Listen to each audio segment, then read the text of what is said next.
Well, Fáilte, welcome to this questions and answer session with Mike Nesbitt, member of the Northern Ireland Assembly, representing the Ulster Unionist Party, a party Mike led from 2012 to 2017. This is part of the North-South Post-Primary Schools Civic Action Programme hosted by Glencree, Centre of Peace and Reconciliation and Politics in Action. The programme is funded by the Reconciliation Fund of the Department of Foreign Affairs and Trade and is supported by the Department of Education. I'm delighted to welcome our guest speaker today, Mike Nesbitt, MLA, who'll be taking questions from schools all around the island of Ireland. So Mike, you're very welcome to join us today, and I hope you can understand this Dublin accent.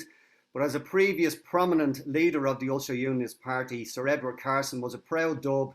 It shouldn't cause any problems. So the schools involved in the project are Dominican College in Belfast, Milford in Donegal, Ballyclare High in County Antrim, and Luttrellstown here in Dublin. So let's get straight into the questions, and our first question is from Kyle in Luttrellstown. So Kyle, what's your question for Mike? Hiya. Do you think that Northern Ireland's association with both the island of Ireland and with the United Kingdom results in a lack of distinct cultural identity for citizens who reside there?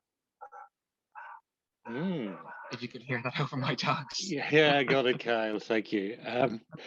Yeah, well, I'm fascinated by the way identity plays into our politics, but I'm not sure I agree that the current constitutional configuration has denied us a distinct identity because, well, first of all, I don't think that there are that many pure Brits or pure Gaels on the two islands. And we do tend to define identity as a binary.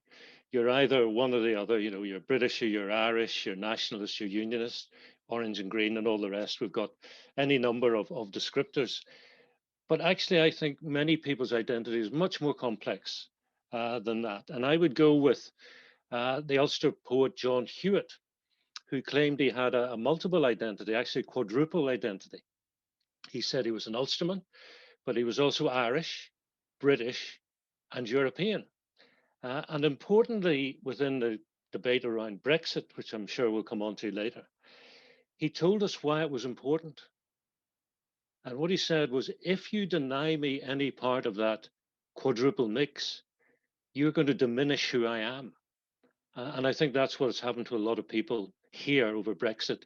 They've had their sense of Europeanness denied them, and they do feel diminished by it. And actually, identity can be quite fluid. And I'm going to use the example of rugby union. So Rory Best is an Ulsterman who captained the Irish team for many years until recently. He starts the season putting on a white jersey and playing for Ulster, trying to knock 5 bells out of rugby players in Munster, Leinster and Connacht. But then after a couple of months, he goes down to Dublin and he puts on the green jersey of Ireland and he plays alongside the best rugby players from Leinster, Connacht and Munster. And then once every 4 years, he takes off the green jersey and he puts on a red one, which is the red jersey of the British and Irish Lions. You know, and having tried to knock 5 bells in the green jersey of Ireland out of Scotland, Wales and England, the 4 nations come together as the British and Irish Lions and take on South Africa or Australia or New Zealand. And at the end of all that, he goes back to the Ravenhill Kingspan Stadium and puts the Ulster jersey back on. So it's all much more complicated than saying this is exactly who I am in a kind of very narrow binary sense. And the last thing I would say is, you know, Nesbitt is a French Huguenot origin. And my mother was Brenda Hay, and Hay is Ulster Scots. And my parents were linen traders in Belfast City. Henry Joy McCracken, one of the leaders of the 1798 rebellion against Britain, had 2 parents, one of whom was Ulster Scots, the other was French Huguenot, and they were traders in the city of Belfast. And yet he's kind of way out here as an icon of Irish republicanism, and I'm over here as a former leader of Ulster Unionism. So I think identity, in short, Kyle, is more than binary and is actually quite complex. And as John Hume always said, while other politicians were bemoaning division within Northern Ireland, John was saying diversity is good, it's natural, and it's to be cherished and promoted. That's great, Mike. Thanks very much. Even my own background, the name O'Brien is obviously very Gaelic. My mother's name was Rappel, and they were Palatinians who came over to Ireland in the 1700s. So your point is well made. Thanks very much, Kyle. And now we head up to beautiful Donegal. And your question, Eamon, please, for Mike. Hello, Mike. So my question is, it's been 100 years since the creation of Northern Ireland. Do you believe it will still exist in 100 years? Will there be a Northern Ireland as such in 100 years? I don't know would be the honest answer, Eamon, because things change. And I tell the story sometimes that I first read from a business consultant called Charles Handy. And it's a story that he says about a particular type of frog. And the characteristic of the frog is this: if you were to put it into a pan of cold water and really slowly bring that water to the boil, the frog would die because it doesn't recognize the environment around it is changing in a way that represents an existential threat to its future. And I have a fear that unionism could be that frog because our environment is changing. The demographics of Northern Ireland are changing. The demographics that were the traditional base that gave unionism a majority in an election has gone. We're a minority now. I think Brexit has posed an existential threat to our place in the union. And I think the unionists who supported Brexit maybe shot themselves in the foot. Maybe it was the biggest own goal that unionism has committed over the 100 years of Northern Ireland's history. There's also, of course, the threat from Scottish nationalism, who want IndyRef 2. And perhaps the biggest threat of all in 2021 is English nationalism. The sort of English nationalists who forced through the Brexit vote. Because if they start looking at Northern Ireland and thinking, we give you more every year to run that country than we were prepared to pay annually to be members of the European single market, they might start thinking differently. They might start saying to themselves, you know, that's an acute hospital or two, that's more bobbies on the beat on our streets, in our towns, more classroom assistants and all the rest. So within that, the duty on unionism is to make sure the majority of people who are living in this part, this little kind of postage stamp on the world map, are too busy basically earning good money, having their children well educated and enjoying life to be bothered to be activists for constitutional change. And you would have to say over the first 50 years of Northern Ireland's existence, when we, as the Ulster Unionists, ran the country with no coalitions, majoritarian rule, we didn't do enough to try and make it a warm place for people who perhaps were not thinking the same way that we were. So if there's an opportunity in the fact this is a centenary, it's not so much to look back, I don't think. I'm not really interested in that. What I'm interested in is looking forward and seeing if we can all agree a vision for the sort of society that we want to build.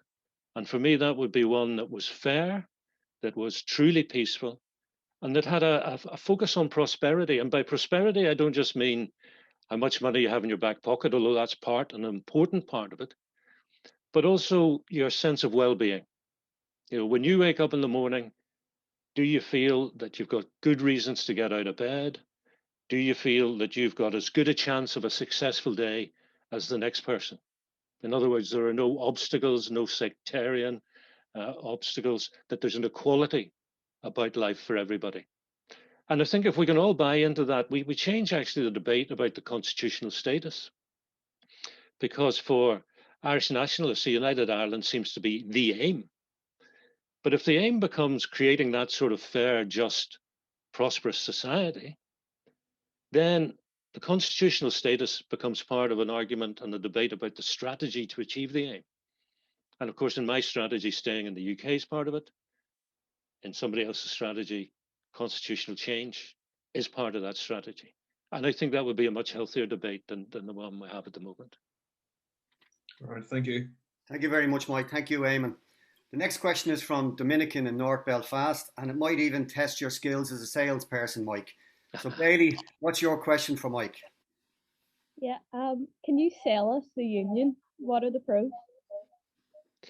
Okay, I think that's a good question, Bailey. And I think as an overarching observation, unionism needs to do a lot better in terms of trying to sell the union. But I mean, when I think of the United Kingdom, I do think of a country that is prepared, if necessary, to go to war, to stand up against tyrants, that believes in democracy, that believes in a pluralistic society. And if you look at the makeup, the demographics of the United Kingdom, you'll see it is a very diverse society. You're talking about one of the richest and strongest economies on planet Earth. And part of the outworkings and the implications of that is look at what's happened in terms of COVID mitigations. Beyond the block grant and the annual subvention, here you have, I think, currently about 3.8 billion pounds sterling of additional money coming out of the Treasury for COVID mitigations for the 1.8 million people who live here in Northern Ireland. And the question that I would pose is, if we had been in a sort of 32 county United Ireland, what would we have got from a Dublin government? Because I don't think anybody could really argue it would be the equivalent of what we got out of the Treasury. We've also got a National Health Service, which is free at the point of contact, unlike the health service in the Republic of Ireland, where you pay fairly significant sums of money, even to see a GP. We've got the BBC, and I think just overall, we have a standard of living and some guarantees in terms of freedoms, not least freedom of speech, that make a case for staying in the United Kingdom. And as I say, it's not for me as a unionist to make the case for constitutional change, but it is the case for others who want that constitutional change to make the case, because what I've heard them say is that they would like to see a united Ireland. And I support their right to say that, because it's in the Belfast Good Friday Agreement, which I support 100%. I've also heard nationalists sometimes say, in the event of constitutional change, we must enshrine in law protections for unionist people and their culture and their traditions and their history, which is fine as far as it goes. But what I haven't heard is people saying, we want you in this new constitutional dispensation. Because for many years during the conflict, the kind of rallying cry of republicanism was Brits out. Well, if I say to you that I'm a Brit as well as being Irish and European, how come Brits out has become Brits in? And that's part of the debate that we have to have. Does that go any way to answering your question? Sort of. You might get a second preference in North Belfast in the next election, Mike, Putting Bailey down for a no. Bailey, listen, thanks a million for that great question, and thanks for your answer, Mike. We'll go back up to Loretto now, and Matthew, please. Do you believe that unionists receive a fair representation in the media in the Republic of Ireland? Do you feel as if their views are excessively caricatured and made to seem more unreasonable than they truly are? Again, great question, Matt. I think I would answer that in two parts. One is, no, I don't think we get sort of full and fair representation in the media in the Republic. But then in terms of the caricature, I think maybe sometimes we make it too easy for people to characterize us in those terms. So, my view, generally speaking, is that unionism has a very serious fault line, which is a failure to engage, to walk into rooms full of people who think differently from us and say, well, look, here's what I think, because I'm a unionist, and here's why I think the way I think. So, the Ulster Unionist Party, I think, for example, would not regularly send news releases to Dublin papers in the same way we'd send them to the papers in Belfast or maybe even in London. So we may be part of the problem. But what I find is if I engage with the Dublin media, which I do occasionally, you get a very fair hearing.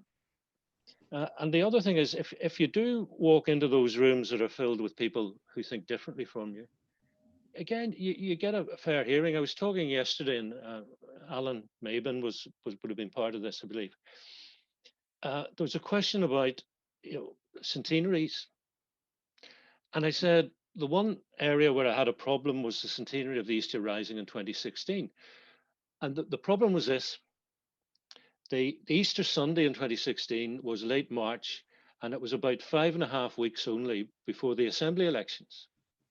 So basically, if I had gone down and accepted an invite from the Government of Ireland to go to the Easter Sunday event, it would have become an issue on the doorstep for my colleagues who were trying to get elected to Stormont.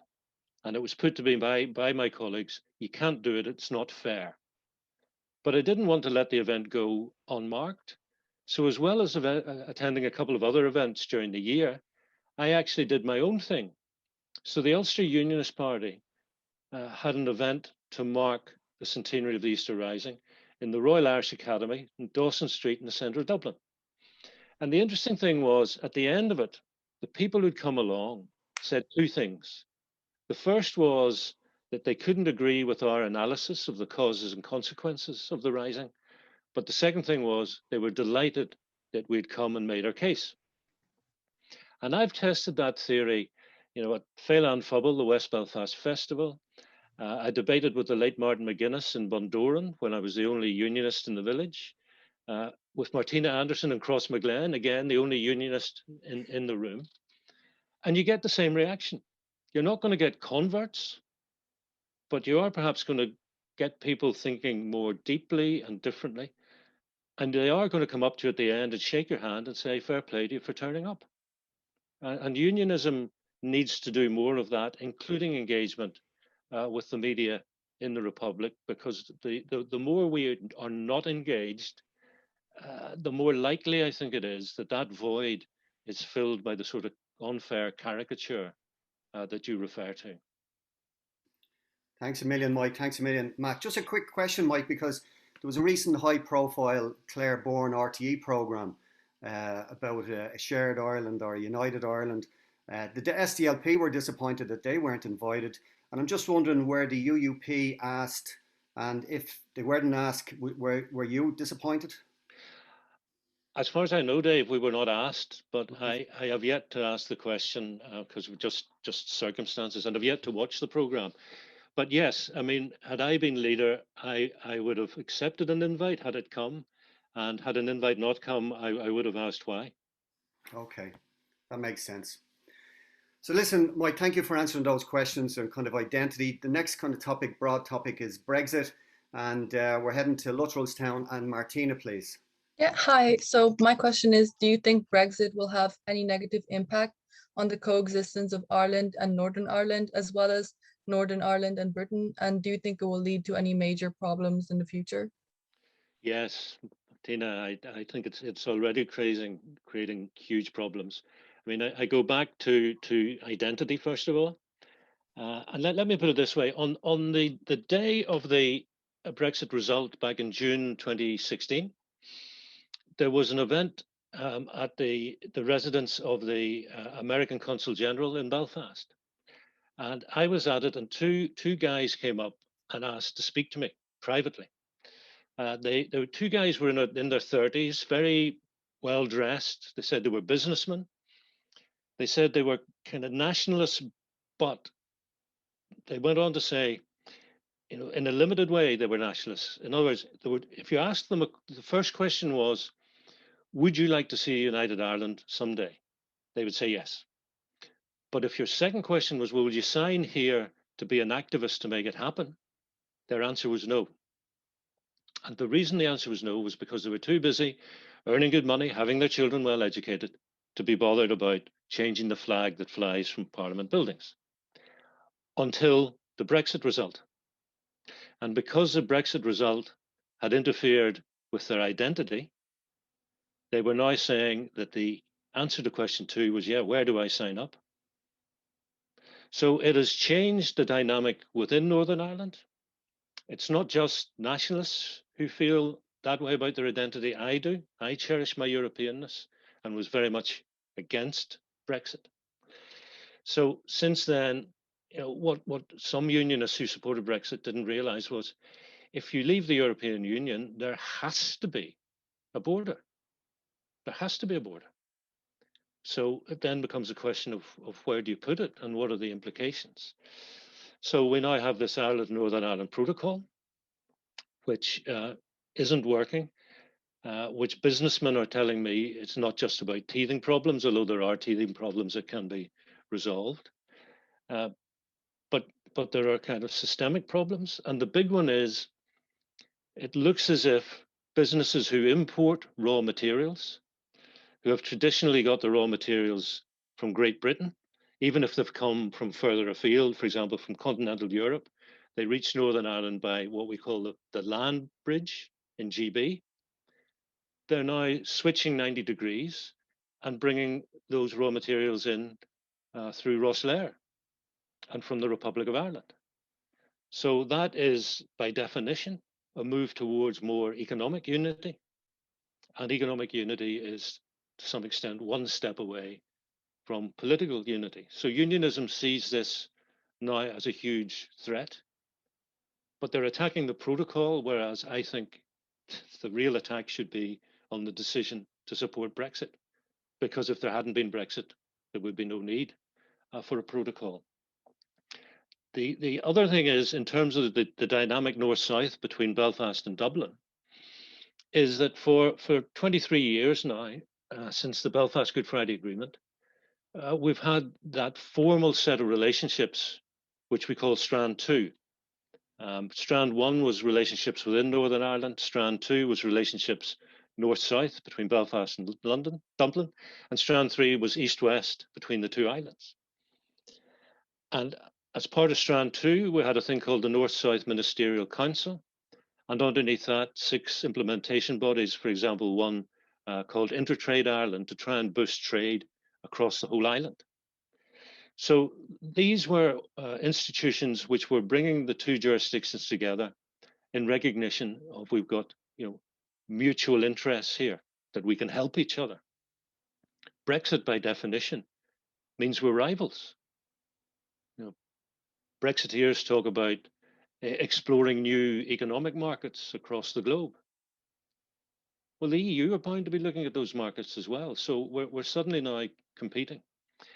And in terms of the relationships between Belfast and London, I mean, Boris Johnson, the Prime Minister, said very clearly there would be no border down the Irish Sea. And then he signed up to a border down the Irish Sea. So unionism's default position is always to look for treachery. And I think in this case, they have seen real treachery from the Prime Minister, who basically have thrown unionism under the bus and signed up for protocol to achieve the bigger picture of getting Brexit done. And that, of course, leaves unionism in a very bad place. And every time there's instability, there's attendant danger to that. So yeah, I think already and long term, Brexit poses really serious issues for the future of Northern Ireland and its relationships north-south and east-west. Thanks, Thank you. Mike. Thanks very much, Martina. Brilliant question. We're back up to Belfast again, and Ria, please. Hiya. Do you think that are we poor off the EU in terms of human rights? I don't think we are at the moment, Ria, but there's a lot of uncertainty. As far as I know, because of the protocol and the way Northern Ireland is sort of not as out of Europe as Great Britain is, that all European human rights still apply in this jurisdiction. But of course, there's a lot of speculation that Boris Johnson and the UK government want to do something up to repealing the British Human Rights Act. And while the European Convention still applies, there are other conventions and rights coming out of Europe which may be disapplied as we go forward. And that's why there's been an agreement to set up a committee at Stormont, which is looking at the potential for a Northern Ireland specific Bill of Rights. And I would declare I'm one of the 7 MLAs who's sitting on that committee. Now, the commitment to a Northern Ireland Bill of Rights really arose in 1998 in the Belfast Good Friday Agreement. Our Human Rights Commission looked at it, and in 2008 produced a very weighty report for the Northern Ireland office with many, many recommendations for what would go into a Northern Ireland specific Bill of Rights, which would complement the European Convention on Human Rights. But the NIO basically rejected it out of hand, and we've been arguing about it on and off ever since. But last January of last year, when we had the New Decade, New Approach Agreement up at Stormont, part of that was to set up this ad hoc committee. And we have to report no later than February of 2022. So we've got whatever it is, 10 months or whatever. We're well into taking evidence. And shortly we're going to have to sit down together as 7, representing 5 different parties, and see where we agree and where we disagree, how serious those disagreements are, and to what extent we might be able to find a workaround or a compromise for them. I think unionism has traditionally been seen to be, in some sense, disregarding of human rights or unsupportive. That is not my position. And I would be very disappointed if we cannot, 7 people from 5 parties, reach some form of agreement that would allow for a Northern Ireland specific Bill of Rights.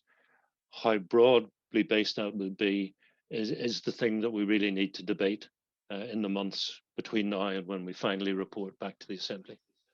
Thank you, Mike. Thanks very much, Ria. Back to Lutlostown, and the next question is Declan, and that's also about borders on the island of Ireland.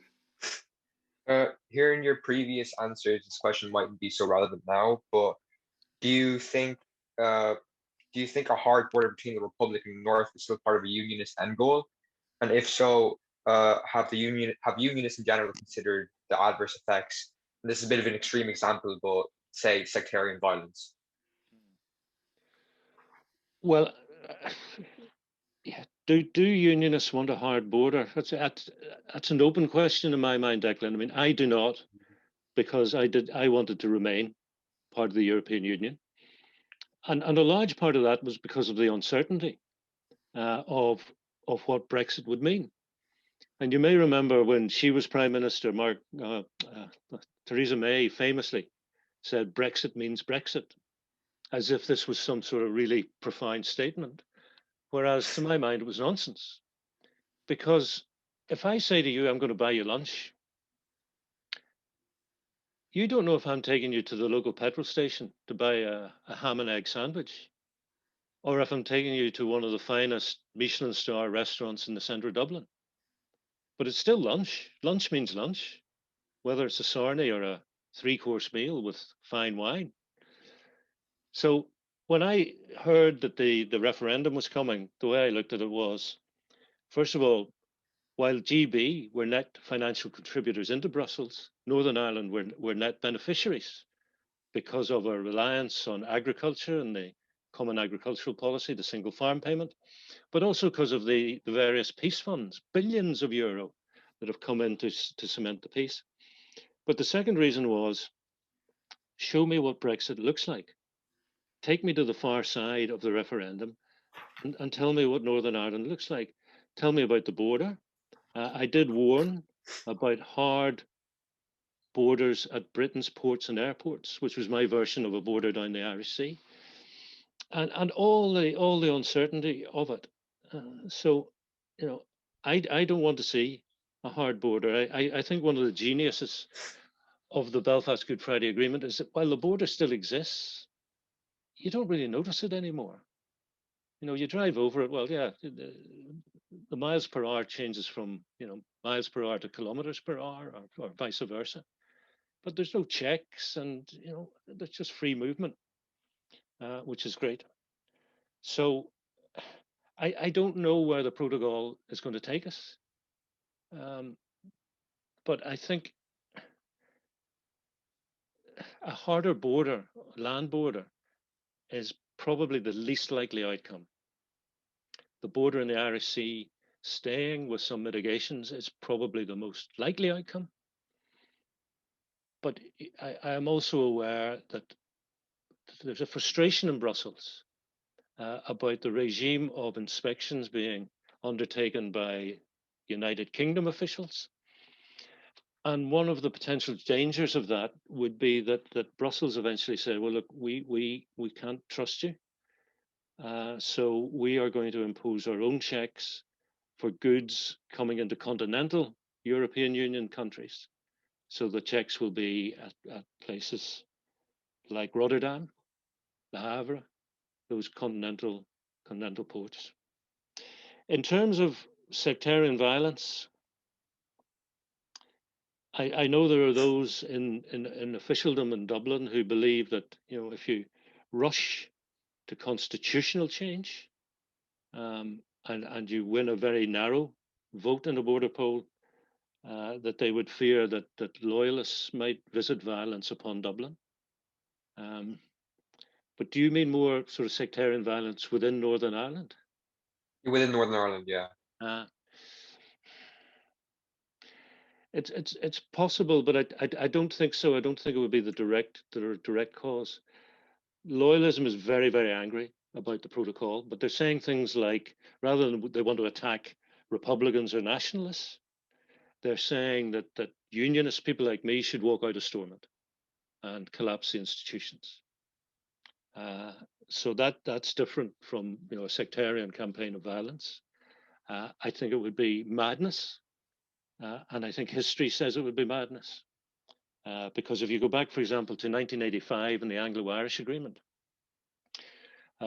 unionism and loyalism did a number of things. They took to the streets, put over 100,000 people outside Belfast City Hall.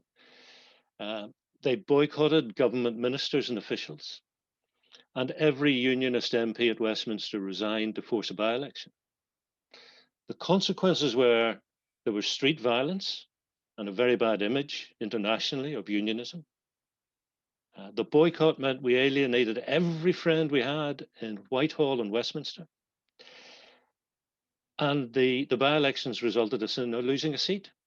Jim Nicholson was beaten by Seamus Mallon, the deputy leader of the SDLP, who got into Westminster as an incredibly articulate exponent and advocate for constitutional change. So I can give you all sorts of examples from 1985 to the present day where unionism's reaction to something they don't like has been incredibly counterproductive. And if you walk away from something like the Assembly, someday you're going to have to walk back in. And when you get there, there'll be less on the table for you than there was when you left. Thanks a million, Mike. Thanks a million, Declan. We move on now to the questions about the pandemic. And Rowana in Luttrellstown has a question for you, Mike. Hi. My question is, do you think there should have been a joint approach between the North and the South when it came to tackling COVID-19? I do, Rihanna. I think there should have been a joint approach among the 5 countries on the 2 islands.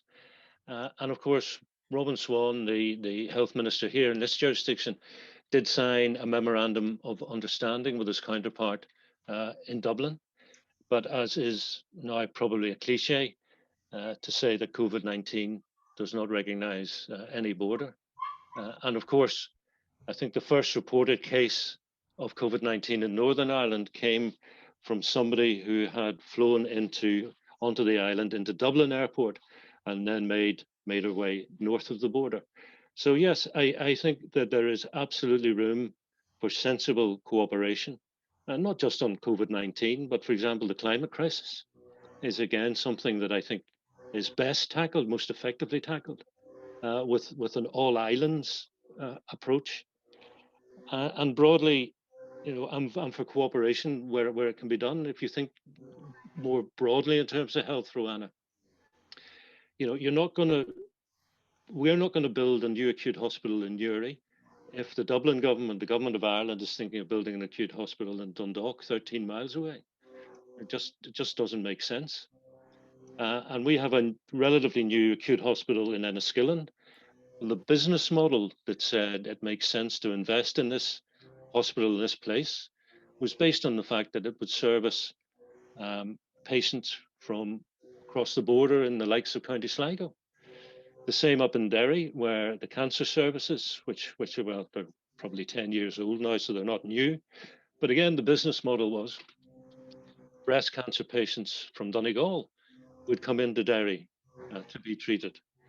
So there is a pretty significant deal of cooperation going on. I would accept that beyond the memorandum of understanding, there have been times when I think we've been out of sync as the two jurisdictions, and that's probably particularly to do with restrictions. You're saying you cannot travel more than X kilometers from your home.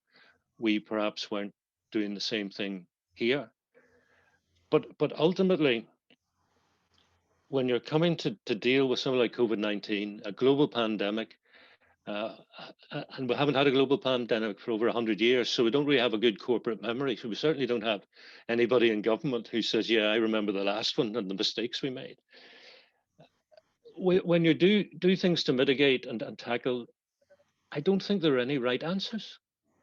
Mike, sorry, Mike, can I just come in there? Just sorry for cutting across you. We've two other questions, kind of similar on the same vein. Right. So maybe we'll get Amy and Lauren just to ask their questions, and then you maybe can answer them all collectively. Okay.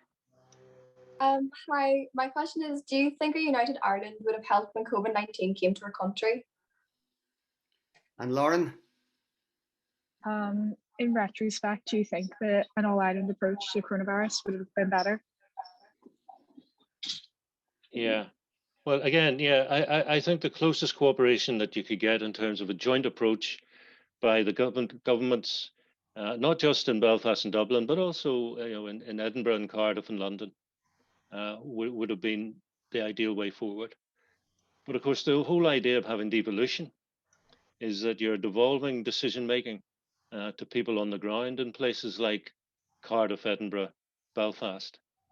And as I was saying to Roanna, in terms of taking actions and devising strategies and programs, I don't think there's necessarily a right answer.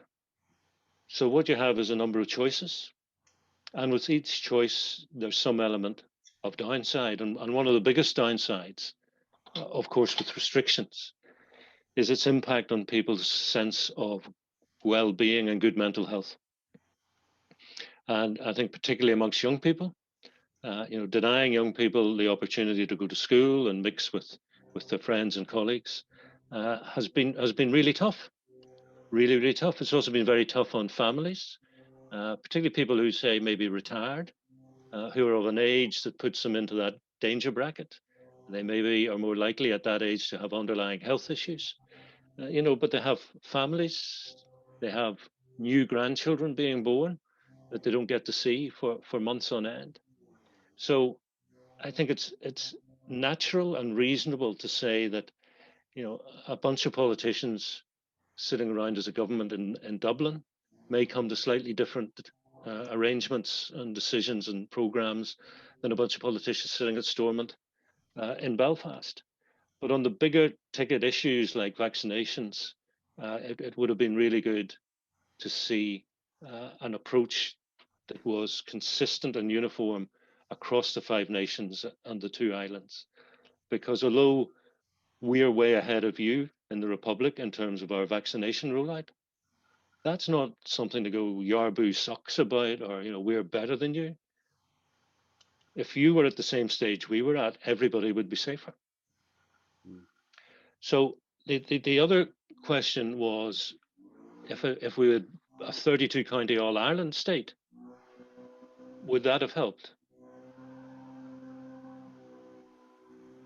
Well, I think the fact is, if that had been the case, we would have been in the European Union. and the European Union's rollout of the vaccination is not as effective or as fast as the rollout Northern Ireland currently has. So on that basis alone, I fear the answer is no. Okay, Mike, thanks very much for that. We have another question from Loretto Charlotte, and she touches on the pandemic and also another thing that you mentioned earlier, climate change. Over to you, Charlotte. Hi, my question is, do you believe that the pandemic has slowed down progress surrounding climate action? Slow down action. It probably has in one sense, Charlotte, in that certainly in terms of the Northern Ireland Executive, and I think this is probably true of all governments on the 2 islands and the 5 jurisdictions. Basically, all resources have been turned to dealing with COVID-19. So, you know, we had, I mentioned this before, we had the New Decade, New Approach deal in January of 2020, which got politicians back working at Stormont for the first time in 3 years. And there were a lot of commitments in that to this, that, and the other. But COVID hit within a couple of months of us getting back up the hill to Stormont, back to work. And the reaction was basically forget everything.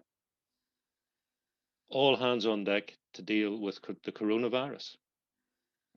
So there is a commitment to recognizing the dangers to the climate and the fact that, you know, if we don't do it now, we'll never do it. It'll be too late.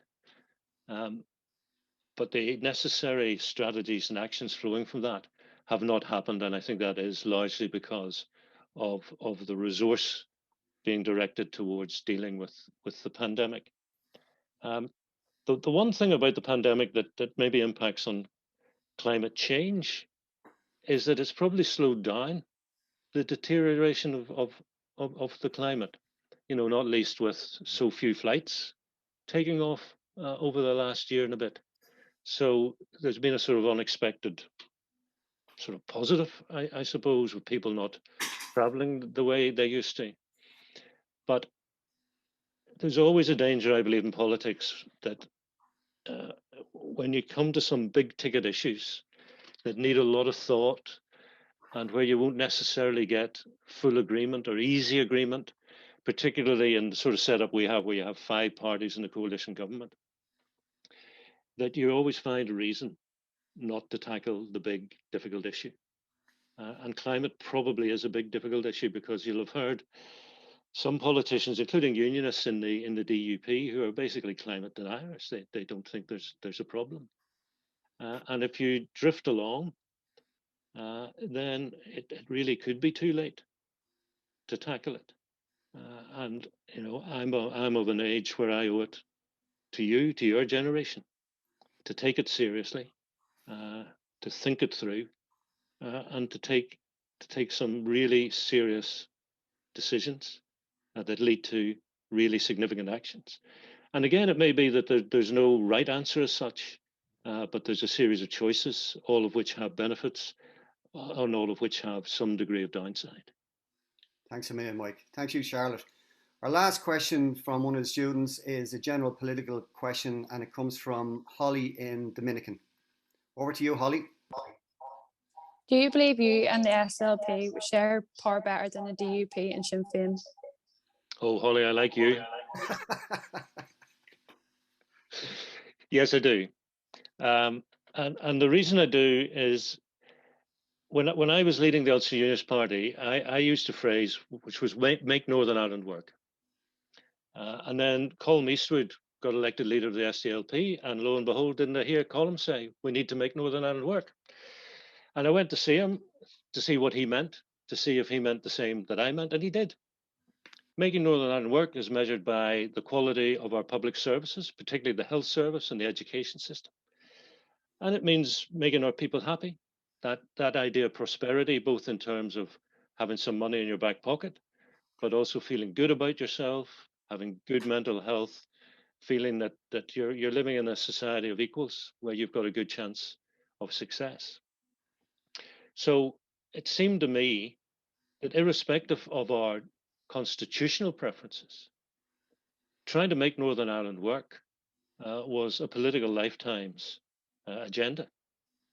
And if we focused on that together and we succeeded in any sense, then it would be for the next generation, it would be for you or your children to decide whether you wanted to change the constitutional status. And that's fine, as long as it's done democratically.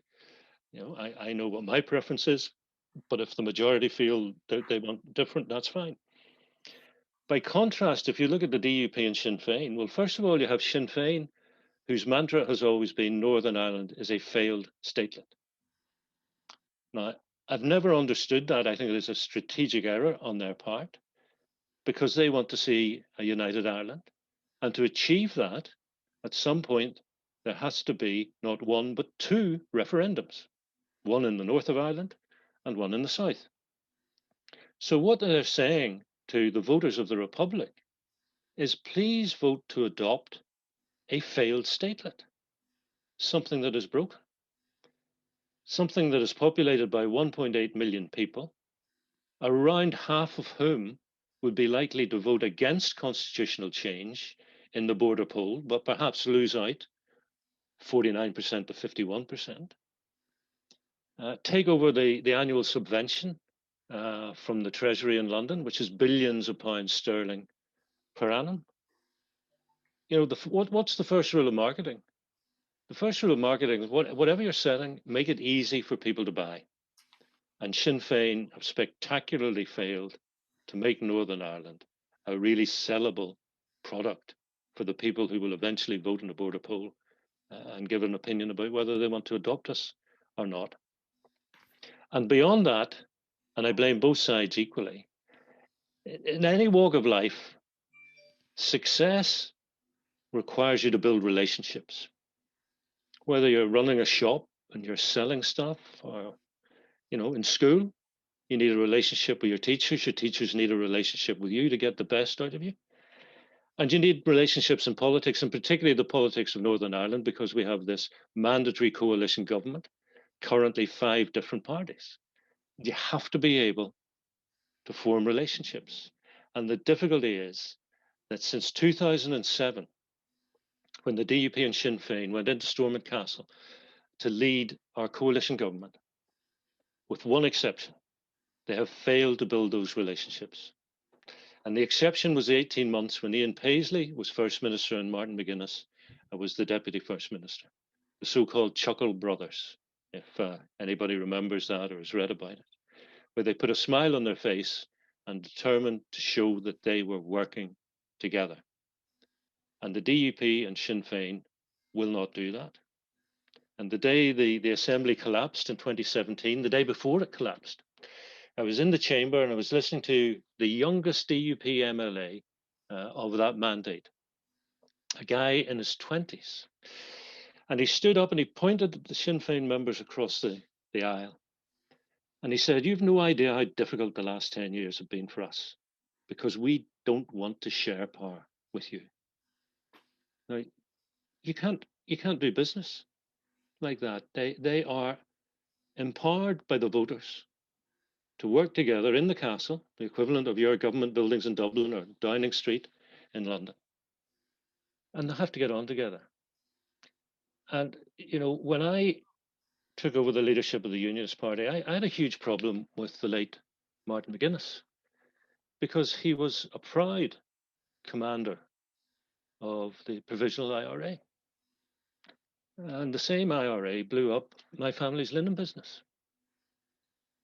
So I had to deal with that. And the way I dealt with it was trying to form a relationship with Martin McGuinness. And what we did, one day we left Parliament buildings at Stormont and we went for a walk. No note takers, no advisors, just the two of us. And we walked around and around the grounds of Stormont. And we disagreed fundamentally on the past and whether he was right to do what he did when he was in the IRA. But when we'd finished that argument, we realized we couldn't change it, but we could change the future. And we had an obligation as leaders of political parties to work together to build a future. And a very simple thing gave us a little bond. And I'll finish with this, Dave. As we were walking back up to Parliament buildings, there's a big statue of Edward Carson, the Dub. And there were two women with push bikes. So we stopped to speak to them. It turned out they were Chinese tourists. And they're quite good English. So we were talking to them and asked, is it possible to see inside the big white building? And we said, yeah, of course, come with us. So we took them up the west side, where there's a big security hut and security barriers on the road. And we could see them as they were pushing their bikes. They were looking at the security hut, wondering if they had to take their bikes in through the hut and out the far side, or whether they could leave them outside, or what way they were going to get through security. When one of the security guards in uniform came out and he kind of screwed his cap on, pressed the button, and the security barriers went up. Martin and I walked through, ignoring the security hut, and turned around and said, come on, come on. And we took them up, we got their bikes parked, took them into Parliament buildings, found out that the next public tour was in 10 minutes. So we got them signed up, shook their hands, wished them a nice day. And the two of them were stood there, jaws dropped open, eyes out to here, thinking, who are these gods? Because, of course, they had no idea who we were. But we were able to bypass security and do this and do that. And every now and then, about course of the work while Martin was still alive, sometimes, we'd look at each other and just go, do you remember those two Chinese tourists? What a laugh that was. And that's what life's about. It's about having relationships, recognizing your common humanity, even with deep, deep disagreements about things you think and things you did, but knowing that the only way to make progress is to go forward. That's very insightful, Mike. Thanks very much. And thank you very much, Holly, for the question. I suppose we'll just finish up, Mike. And I suppose the key word in Holly's question was the word share. And we mentioned Seamus Mallon earlier, and Seamus Mallon spoke about a shared home place for all of us who share this island. How would you advise the students here today about their role in helping to bring about, I suppose, the reality of a shared home place during their lifetime? Yeah. Well, the first thing I would say is that nobody's going away. So we could all get cryogenically frozen for 5 or 15 or 50 years. But when we come back, there'll still be British Unionists and Loyalists, Irish Nationalists and Republicans, and people who describe themselves as other than that on this little island. So we have to find a way to rub along together. And the best way, I think, is to walk in somebody else's shoes, to use that cliched expression. So I go back to before politics. I was a journalist with BBC and Ulster Television. And when I started presenting news and current affairs programs, which was on radio for the BBC, I realized I came from a kind of unionist background in terms of family and where I grew up. So I needed to understand where John Hume and the SDLP were and what their thinking was. I needed to understand Republican thinking. So I made it my business to go and study Republican history, Republican philosophy, Republican strategy, the same with nationalism and the SDLP, so that if I was talking to, say, John Hume, I would know, or think I knew, what question would a Sinn Féin voter ask John Hume? What question would a DUP voter ask him? What question would an Ulster Unionist ask? And the same if I'm doing an Ulster Unionist, what question would a Sinn Féiner ask? What question would the SDLP want to hear the answer to? So if we all understand each other, I think that's going a long way. But also recognizing nobody owns the place anymore. And I'm speaking as a unionist who, his predecessors 100 years ago carved out partition to have an inbuilt unionist majority. You could have had an election to Stormont every month. Unionism was always going to win. And that built up such a well of frustration, I think, in nationalism and republicanism. And of course, It exploded in two ways in the late 60s. You had the civil rights movement, which to my mind was out to reform Northern Ireland to make it fair for everyone. And then you had the birth of the Provisional IRA, who to my mind was simply out to destroy the country. And we're living with the legacy of that today. But you don't need to, particularly I think if you recognize that we all have a right to be here. It's okay to disagree and not to look at it as division, but as John Hume did, as diversity, which is natural and which, if you approach it in the right manner, is actually a strength. Mike, that's absolutely brilliant. And a sincere thank you for your time and for sharing your views and vision with us here today. Again, a sincere thanks to all the students who are absolutely brilliant as usual, to your teachers for their commitment and enthusiasm, and for putting together a really good set of challenging questions. I think you'll agree with that, Mike. And I'm sure you'll agree as well, Mike, that we have a great group of potential future leaders here. Absolutely. I'd like to thank my colleagues, Therese and Dave, and obviously Alan, the man behind the Zoom. Nothing happens without Alan. Thanks to Glencree, Politics in Action, and our funders, the Department of Foreign Affairs and Trade. So all I say to everyone, Gormila Mogov Galera Gus Fon Slán, thank you all very, very much and stay safe.